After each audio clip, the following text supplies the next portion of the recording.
would like to follow along with Pastor, he will be in Exodus chapter 5.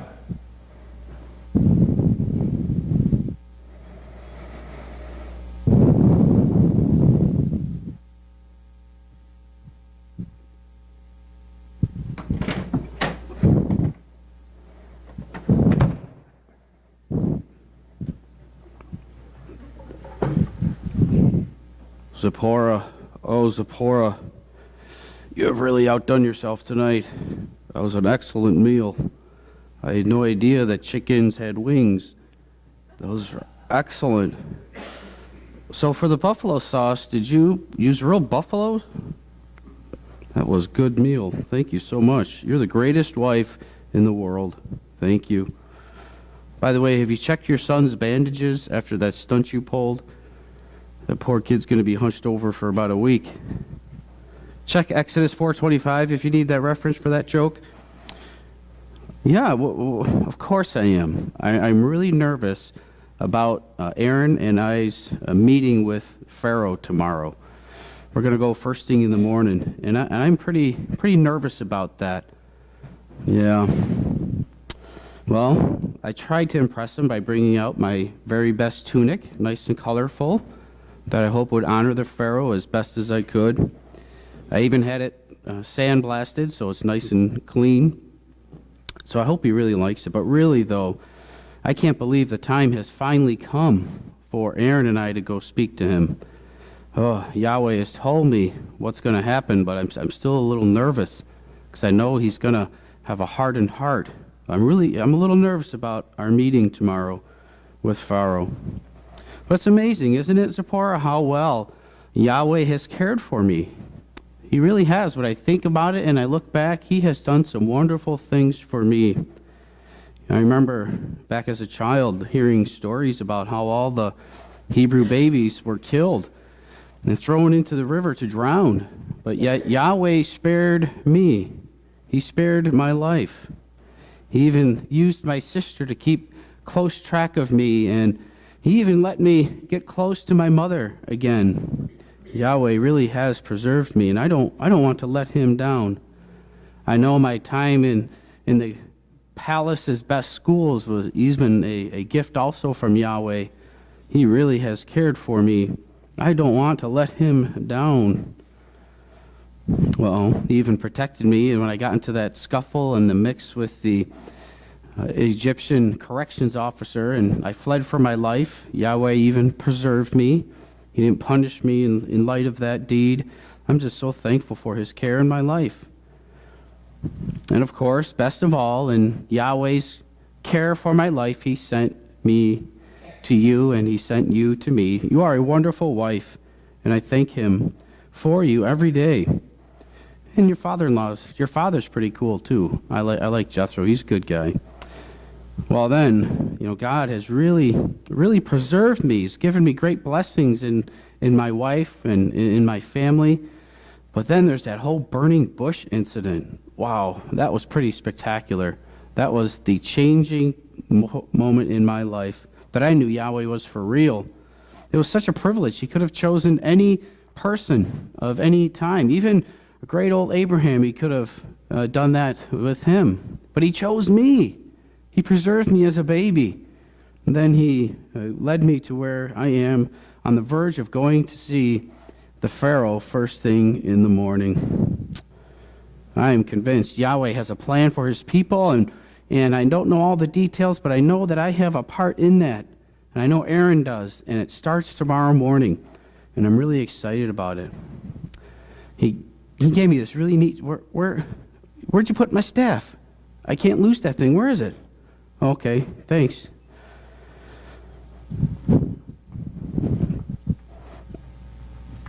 Oh, this staff was awesome. It could do really neat tricks and stuff. I love it. And he gave it to me. But I wish it would make a good cup of coffee. I'd like to be able to make a good cup of coffee. Let's try this. Ready? Tim Hortons. Let's try that again. Dunkin' Donuts.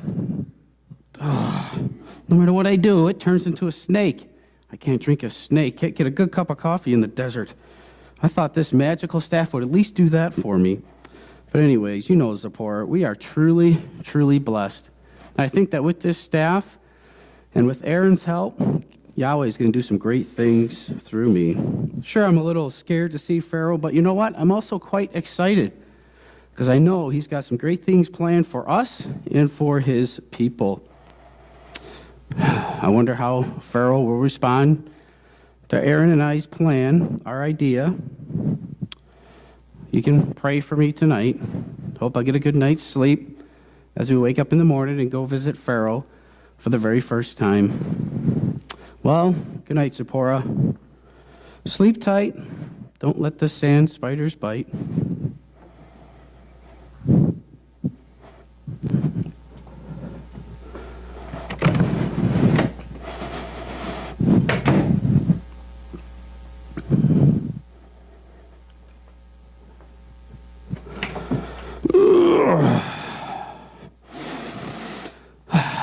The morning is here. The day is come for the very first time for Aaron and I to go meet Pharaoh. You know, I better get him out of bed. All right. Okay. Yeah, got a signal. Good. This new carrier is awesome, right in the middle of the desert. All right. Aaron? Yeah. You up yet? Yeah. All right, we're ready to head over. I can meet you over at the palace gates in an hour or so. All right.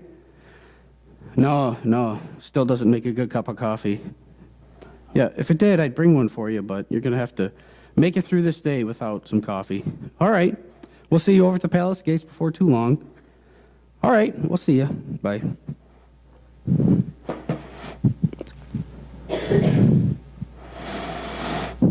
Aaron! Oh, Aaron, so good to see you. Welcome. Yes, the palace is wonderful and beautiful, isn't it? Oh, you really haven't been up this close, have you? Boy, it's beautiful. Look at all the ornate decorations. Look at all the fancy colors. The gold. It is beautiful up here, isn't it? You know, I lived and grew up here, so it just seems ordinary to me. But having been away for a little while, this really seems extraordinary now. Boy, this is a wonderful, beautiful place. But when I think about all of the oppression of our people that takes place under the rule so that they can have these nice things, somehow it loses its luster. Well, we've got a big day here. We've got a big event. We have to go see Pharaoh. Are you ready for this? You should probably say yes or no because you're here because you can speak, remember? Yes, okay. We can go see Pharaoh. Are you ready? Are you nervous? Yeah, me too, but I'm excited. Well, let's go see Pharaoh.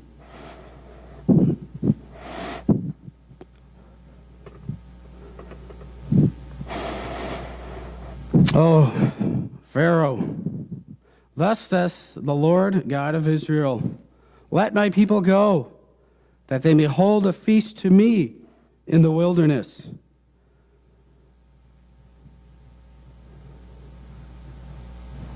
Oh, that doesn't sound like the answer that I wanted. So, what you're saying is your answer is no? You're saying that even by wanting to go worship Yahweh, that's time away from the work of the Israelite people, and your progress of your nation will suffer? So we can't go on this trek to go worship Yahweh simply because who's going to do the work? Oh, so your answer is no, huh? Well, I think I'm going to give you the respect of asking you again. The God of the Hebrews has met with us. Please let us go 3 days' journey into the desert and sacrifice to the Lord our God, lest he fall upon us with pestilence or with sword. Yes, again, Pharaoh, we know we would be taking people from their work. We know that it would be a time off from their labor. And I know that we are multiplying significantly, and that's a problem for you. You don't want to give us rights, and you don't want to give us privileges. I know that's true. But please, let us go worship Yahweh. Will you please do that for us? What? I don't believe what you're saying. You're going to increase their workload? Now our people are going to have to find their own straw to make the bricks. You're not going to provide them anymore? You're going to punish us rather than let us go worship. So you're not going to provide the straw, and they have to go pick their straw and still make the same amount of bricks, Pharaoh? That's what you're telling us? Oh, you're increasing our workload. Let's go, Aaron. I have a feeling that this is not going to sit too well with the Israelite people. Yes, I think you're right. I wonder if they are going to understand that Yahweh still has a plan and purpose, even though right now it seems to be thwarted a bit by Pharaoh's decree. Well, they really shouldn't be surprised. Pharaoh has always made things harder for them. Pharaoh never had their best interests in mind. But you know what might be the hard part, Aaron? Is that they might take it out on us. They may see us as the bad guys, and they may be frustrated with us to the point that they might even want to stone us to death. We got to bring them this bad news that their hard work and their labor is going to be increased even more because of our discussion with Pharaoh. Boy, I really hope that doesn't happen, or that Yahweh somehow changes his mind and does something else, but we should prepare for the worst. Well, let's go.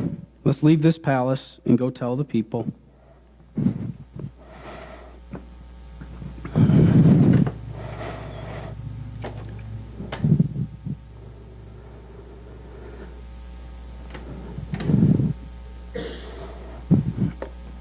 Aaron, these poor Hebrew Israelite people, look at them. They are working hard. They look defeated. They look broken. They look like they don't have any hope. They look distraught.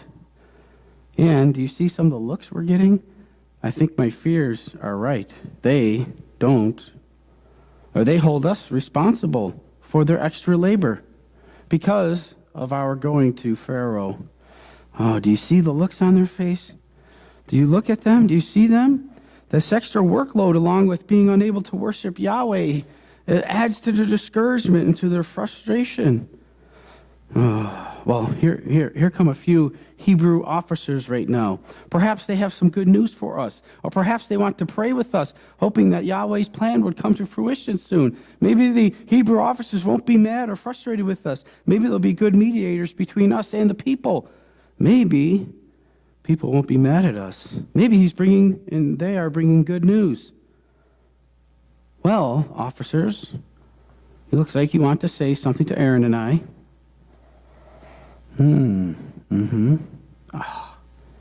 Really? Yeah, I understand that your workload remains the same, but I know there's nothing I could do about that.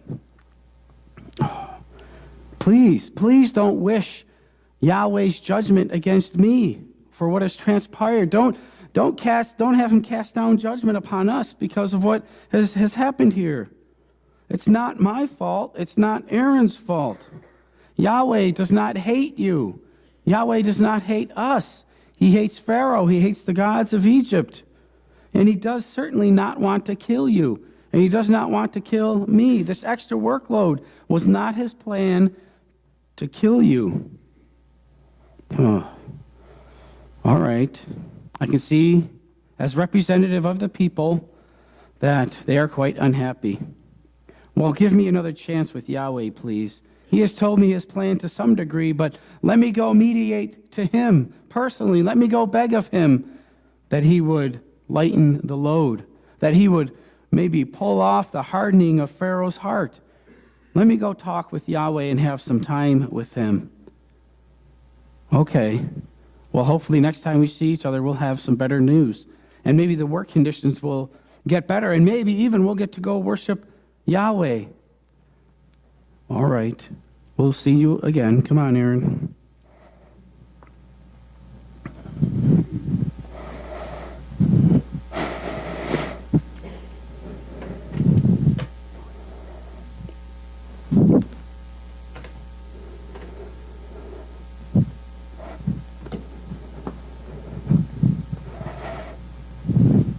Lord, Yahweh, it's just you and I. Why have you brought trouble on your people? Why is you have sent me to do this? For since I came to Pharaoh to speak in your name, he has done evil to this people. Neither have you delivered your people at all. Yahweh, what are you doing? Why have you sought to do things this way? You're making it harder on your people. You're making it harder on me, your servant. What answer do you have?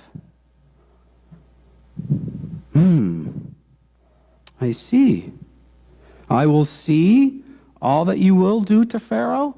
So eventually you will do something to him? Oh my, you're going to use your strong hand to do that? Ooh, I'm glad you're on my side. What are you saying? Pharaoh will let them go and let the people go? And with a strong hand he will drive them out of the land. So your promise is still true. Is that what you're saying, Yahweh? Because I'm starting to doubt it. I start to wonder if it's going to come to pass. People are taking this very hard. So you're really going to still free your people. And you're going to use me and you're going to use Aaron to do this, to bring Pharaoh to his knees. Well, I trust you, Yahweh. That makes no sense to me. Right now, I promise I will not lean on my own understanding. I will acknowledge you and trust your ways at this point in time. But thank you for that promise. I was becoming discouraged. The people are becoming discouraged. So I trust you that indeed you will drive them out of the land. For I guess for now, I will lean on you. Oh, Yahweh, thank you for that promise. A promise that I wasn't sure was going to come to fruition. Trust in the Lord with all your heart, and lean not on your own understanding, but in all ways acknowledge him, and he shall direct your paths. Friends, I'm here to tell you that I experienced this firsthand as God's servant to his people in very difficult circumstances. The desert is a hot, oppressive place under an oppressive rule called the Egyptian reign. God's people have it very hard. Every day as they get up and collect their straw and work from sun up to way beyond sundown with the same amount of bricks they've always had to make. And then they hear me say, God, you still have a promise to free them. It makes no sense to them. It makes no sense to me. But I've seen how my forefathers, how they have put their faith in you. Oh, the stories of Abraham and his time of faith when he was going to sacrifice his own son to you. He had the knife in his hand ready to slay him, but you provided for him. At that moment in time, I'm not sure I would have followed your ways. I'm not sure I would have put my faith in you. We hear stories upon stories around the campfires, in the tents, in the villages that we have set up here in Egypt. We have heard stories, countless of in our history, about how you have cared for your people, how you have promised something, and then that promise would come to pass. And then through that promise, people's faith have come to fruition. And Yahweh, that is what I want. This moment in time when Pharaoh is making things so difficult for us, I want to praise you. I want to have faith in you. Lord, I can really lean on my own understanding so very often. Do you remember when we first met at the burning bush? Do you remember how you said I was going to do all these wonderful things for you? And yet I doubted that. I asked if that was really true. I don't speak well. I had excuses to try to get around it because I was leaning on my own understanding. Oh, Yahweh, I know that I can lean on my own understanding way too much. I like to say that I acknowledge you. I do, but Father, you know what? Sometimes it's not always. I think I should always, in all my ways, acknowledge you, putting less faith in myself and putting more faith in you for everything, and especially the things that seem really impossible. I don't see how we are going to leave this kingdom that has so much power, so much wealth, so much military might. But I believe you, that you will do that. And at this point in time, Yahweh, I am going to exercise that faith in you.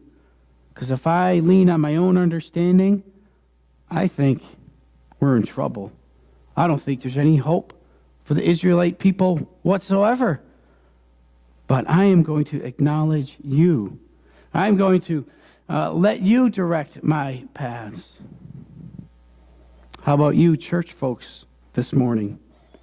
In the 21st century, who now know that buffalo wings aren't named after buffaloes. You folks can experience this too. Because I'm not the only person in history who had to rely on God instead of my own understanding. There might be some of you who this morning are doubting God's plan and purpose for something specific in your life. Maybe life is going along pretty good, and then a health situation comes alongside, and you want to rely on yourself and say, boy, how can I get through this health event? Maybe we've lost some kind of job, and it makes no sense. Why would Yahweh do this to me? I need to lean on my own understanding and maybe compromise in some ways to get a different kind of job. Maybe I'm in some relationships that I know aren't God-honoring. And I know that you say that we ought to be seriously considering for marriage people who are believers and dating people who are believers. But that's not what I want to do. I want to lean on my own understanding and say, I can bypass that and do things my own way. Oh, let me encourage everyone here this morning. Your faith is tried and your faith is strengthened when it happens when you don't get it. I didn't get it. This made no sense to me. How about for you? What doesn't make sense right now that perhaps is causing you to doubt Yahweh? Well, friends, let me encourage you to trust in Him. Trust in the Lord with all of your heart. All of it. I hope we don't have people here like we had back in the desert 4,000 or plus years ago, because not everyone in the desert was completely sold out to Yahweh. There were some who didn't give their whole heart to Yahweh. I see them every day as I walk through our workplaces. Now, how about you?